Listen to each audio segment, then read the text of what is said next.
going to talk today about getting the most out of editor sessions. Now, this session is going to be, from what I've learned over the many years of doing editor sessions, but I know that many of you have had experiences with editing sessions as well. So if you want to share your thoughts, I can see all of you now as well.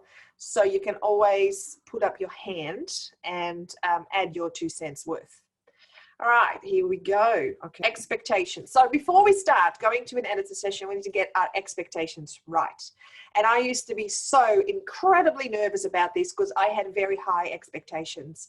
I thought this is the time where they'll get to see me and my story. And I know that they're looking for stories, and this is where I could potentially get published. Now, yes, people do get published after going to editing sessions, but most of us don't. Right? So just keep that in the back of your mind. And also, when you're booking your editor session, check to see what they are looking for.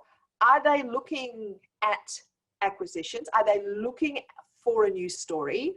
Or are they only offering a service where they assess your manuscript? So some editors or agents, they're not interested in getting a story. You just pay them a fee for them to get a professional's opinion on your story and how to make it work better. If you do want to get a chance to get your story published, then look at editors or agents that are actively acquiring, that want your story and exactly what it is that they want. Are they open to picture book submissions only? Are they open to YA novels only? I've noticed at CYA, for example, they list that, and some years I've missed it. And I've sent them something and I realized that year they weren't interested in receiving picture books. So, you know, you need to do your research there. And your expectation might be just to get an insight into publishing houses. And that's sort of where I went after my first few editor sessions, where I had such big nerves and high expectations, where I just went like, look, I'm just going to use it as a time where I get to have an insight in how a professional editor or an agent works, and maybe what they're looking for, and maybe they'll get something to improve my story, rather than I definitely hope that they're going to take my story. Just remember that sometimes you might get an agent or an editor and they're tired because they do a lot of these sessions often in a day, right? And if you get them at the end of the day, they're not going to be fresh anymore. They've seen many people. They are people too. If you can get a session earlier in the day, if you have a choice, I would go for that. Absolutely. And do remember that they're not scary people. They do want to find often a great story. But I'm not ready yet. All right. So sometimes I've noticed that people will say, well, I'll wait until I'm ready, until I've got a great story before I book into my editor session. And that's a good way to go. I would say have a couple of stories ready so that you can go pitch something else at the same time. And maybe your stories are not your strength yet. And if you're very nervous or anxious about these things, just book in a session just to get a feel of it before you have got all of your stories, you know, perfect, like just how you want them, because you've got some of those nerves out of the way and you know how it works. And then, of course, even if you do that, each editor, the time of day, the manuscript you put in, it's all going to be a little different anyway. Are we all good so far? Put your thumbs up. Okay, awesome. So we get to submitting the work. Always follow the guidelines on the conference. Whatever size of font, if it's double spaced, which font, how many words, whether you use illustration notes or not, follow that to the guideline because it shows you're a professional. And I'd say you'd be surprised how many editors and agents get stuff that that people have clearly not researched, and then just send in a page of work without even, you know, sticking to the basic guidelines. You're just not professional. They're not going to want to go with you. in your letter that you usually submit with your work, include your memberships such as book links and write links, and of course your squibby or anything else that is relevant. Include any writing workshop or degrees or courses that you have completed. If you, like me, a workshop junkie and you've done 50 workshops over the last couple of years, don't put them all in. It's not going to mean anything. Just pick a couple of good ones. Include your published stories, again, if they're relevant, the date and the publisher. And you can also include any successes such as short listings, winning writing comps, etc. But again, if you've done many of those, just keep it pertinent. Don't overwhelm them. Research. So I always do my research on my agents or editors. If they are usually not open to unsolicited manuscripts, so they don't have a slush pile, if they're not open, and if they now hear at this conference, then I know that I want to see them. Because if they're open at other times, then I can submit them anywhere, you know, anytime I want. So that's definitely one thing that I look at. What will be they assessing on the day? I talked about that before. Make sure they're looking at whatever you're, you know, if they hate fantasy and you're writing a novel, well, don't send them your fantasy YA novel. And you can also do that by going through their websites, researching Twitter or Facebook or Manuscript Wishlist or whatever they're on, because they might have some little salient bits of information where they do say, I mean, I'm so over dystopian stories or something, or I can't stand another sibling rivalry story, or I've got a new baby on the way story, right? Then you know that you're not going to submit that to them. I had one editor I submitted to who then went on to say, well, you should have researched me more often. I hate anthropomorphic animals, right? And I thought I had done my research. So know what you're submitting them. Then figure out what they usually publish. If they publish message-driven stories, don't send them a humorous something else that has no message in it, and vice versa. They might have no interest in message-driven stories. So again, think about that it will fit within the list, but doesn't duplicate something that's already there. It still needs to be unique. During this session, dress for it. So I've known people that have dressed for it as they made their business cards zebra. Then they wore a zebra dress and a zebra hat. This is in the USA, not here. And then they would that zebra lady and everybody would remember them. I don't know if that's a great idea, but maybe you can be the person that has quirky glasses or beautiful jewelry, or, you know, something that stands out, but you still want to be professional as well. So don't go, I mean, I'd say you can wear your jeans, but don't wear your daggiest jeans. At least wear a belt or something and wear a nice top. So you can still be yourself, because I very strongly believe you still need to be yourself, and we are not in an office, but you still want to be professional. So when you are pitching your story, it's about your story first and you second. Yes, it is important for them to know that you've got many other skills and who you are, but if your story doesn't suit them, you know, there is no sense in telling them that. So if you can get them sold into on your story, then they'll want to know all the other things about you. Be prepared to talk, but also be prepared to listen. So you're going to learn from them. And when I'm saying that, I think I'll get back to it later, but don't be defensive. All right. So if they've got issues with your story, usually it is to make them better. But I know what it's like when you love your story and you can get quite, it's like your little baby and you're defensive of it. And really what you're thinking is they just didn't get it, or they don't understand what I'm trying to say. And sometimes they don't get it, but it's not your job at that time to go and tell them why they got it wrong, because you're going to show that you're argumentative and that you're possibly a little bit difficult to work with. And I don't want somebody that's difficult to work with.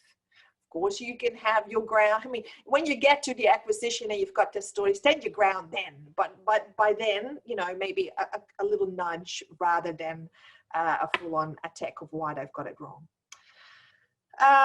Be professional, be passionate, but professional. So, you know, you love your story. You know your story. You know why that story should be published. So you can be passionate about it. And you can go Italian or Dutch like me and use your hands, but you still want to be professional. And know yourself as an author and illustrator. Know what your strengths and weaknesses are. Know that when you write a novel, you're more of a plot, your stories are more plot driven or message driven, or, you know what your strengths are. How is still going well? Put your thumbs up or down, or if you've got a question, put up your hand. Okay. Other things to consider. I always take a notebook with me, because I've noticed in the past that I get so caught up in the moment that I get out and I'm just so relieved that I've done it, that I've forgotten what exactly they said. And I'll have a general idea, but I really need to take those notes. I've heard other people say that they ask if they can record the session. And some people, some editors or agents will not like it, and others might be fine with it. Don't be defensive, we talked about that. If you are a picture book writer, have some of these potential questions, answers for questions ready, you know, or if I had any say on who the illustrator would be, I would see this person or this particular style to be a great illustrator to go with my picture book. Have a think about these things. They might even ask who is your favorite author, so have something quick and why, an answer ready for that as well. Consider, and it might not come up in that interview because it is usually only 15 to 20 minutes. So, you know, most of this might not come up, but you need to be ready. You know, how might it fit with the Australian curriculum? You know, or what grades would it sit well? Now, let's say that you've written, let's go with the middle grade, and it's looking at an environmental issue. That you're not going to say it fits well with the preppies, because obviously it's for older children. So make sure that what sits with the curriculum is age appropriate. And this is another way of sort of pitching a story. This story is a mix of something that they've already done and this. So you sort of give them an idea of how it appeals to them and how you've given it a little twist. And yes, you can talk, when it's time to talk about yourself or when they ask, let them know you've got relevant skills, especially if they're in marketing or social media. Who was talking about that before? Anna seems to be very on board with that. Maybe you're a YouTube celebrity on something or the other, or you have over 1,000 followers on Instagram, or you have a particularly strong idea for how this book can be marketed. You can throw that in there as well, or at least have something ready to tell them if they ask. But when you go in, also make sure you take a deep breath and in and out and you relax and enjoy. They are just people. They are just doing their job. And generally, they want you to do well and they want you to feel relaxed. So it's like having a conversation. Pretend it's a friend you're talking to. All right, let's go to the elevator pitch. So the elevator pitch is that pitch where they say that you get into the elevator or the lift with a publisher that you love, and you've got the right from the bottom floor to the top floor to pitch your story. Now, in reality, that is not likely to happen. And even at networking dinners, etc., I never end up, even if I meet a publisher or an agent, I never end up pitching an idea, Jen. But if they ask, I want to have something ready. And it is something that you might, an elevator pitch is something that you might want to use during your editor session when you've gone through the manuscript that you've already sent in. So they've already read that one. You don't need to pitch that one again. They've read the whole story, or they've read your whole synopsis, etc. But this is when they go, have you got anything else you're working on? Or you've got 5 minutes left and you can go, can I pitch you something else? Right? So you do want to have something that is an elevator pitch ready. So it's a short, succinct one. Know your theme, know that it's different to other stories, and practice it. So there is #PitMad on Twitter. If you're on Twitter, you can look at how other people do it. There are some resources around there. And memorize the important points. So when you write down, and we'll look a little bit more about it in a minute, Write down your pitch, but get the main points so that you don't sound like a robot reciting your elevator pitch, but you're sort of going, these are the points, and you sound more like a human having a conversation. And if you're really worried, have a piece of paper with you and read it off there. I am sure that will be fine. If you want to practice some more during your critique sessions, for example, here at Writelings, write your pitch, or what you think a good pitch would be, at the top of your manuscript or at the top of your chapter if you're in a chapter or the YA group, and ask for feedback on that as well. And that will give you a sense on how that pitch is going. Writing your pitch, consider it a sales pitch. Make them want to find out more. It's one of those things, it's one of those lines at the top or at the back of a book in a bookstore, in a library. You go, oh, that's a great concept. I really want to know more about it. And then you read the longer blurb at the back of the book, and then you decide to buy it or not. It succinctly explains your story, the hook, and why it's unique. And you can have a longer pitch, and then it includes the character, the problem, and the stakes a little bit more. You don't have to include things as the name of your character, because it's not important at that stage. So if you're looking at, like, say, the Vampire Diaries, or no, what do you call it, that one, Twilight, you're going to not name your character, you're going to say there is a vampire and a girl, rather than Bella and I forgot his name, vampire dude. Include your genre, fiction, non-fiction, fantasy, middle grade, picture book, YA, so you can definitely add that. And there's so many resources online on how to write this pitch. So I've got a couple of examples here, and I will share them on our website later. So from patriciasimpson.com, she sort of has a template. So these are templates. When, hypothetical situation, then the only way, main character, can, issue, is, to, assumption. Anyway, so she's got more information on that. And then there's another one which is similar but slightly different, and then somebody else has got another take on it. When, hypothetical situation, then the only way main character can, issue, is, to, assumption. So that's the same one. I put the same one twice. I shall change that before I put it up. And then I really enjoyed this JerichoWriters.com article on how to write a pitch. And I was going to read some out. Oh yeah, here we go. Can you see that? Can you see these pictures? Yeah, okay, so here's some good ones. Aladdin, we all know Aladdin. When a street urchin, again, his name is not Aladdin, finds a lamp with a genie inside, he uses the lamp to turn himself into a prince in order to win the heart of a beautiful princess, but an evil vizier is after the lamp too. Now, we all know Back to the Future. Let's read that one too. When a 1980s small-town California teen is thrown back into the 50s during an experiment that goes awry, he must make sure his parents fall in love or he'll cease to exist. So it's got all the stakes there already, and it does have everything in there and enough to get somebody interested.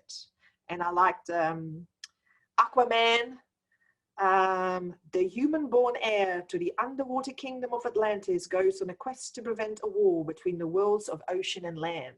It's got that hook. It's got me, oh yes, I would like to read or, watch that movie immediately.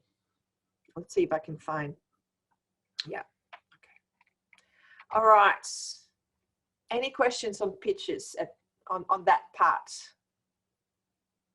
Okay, I'll keep going. So what to ask? So they've read your manuscript, hopefully, and they've given you a lot of notes, hopefully, and all of a sudden you're 10 minutes in and they've given you all their feedback, and now you've got 10 minutes left with nothing to ask. These things can happen, especially if they are very tired.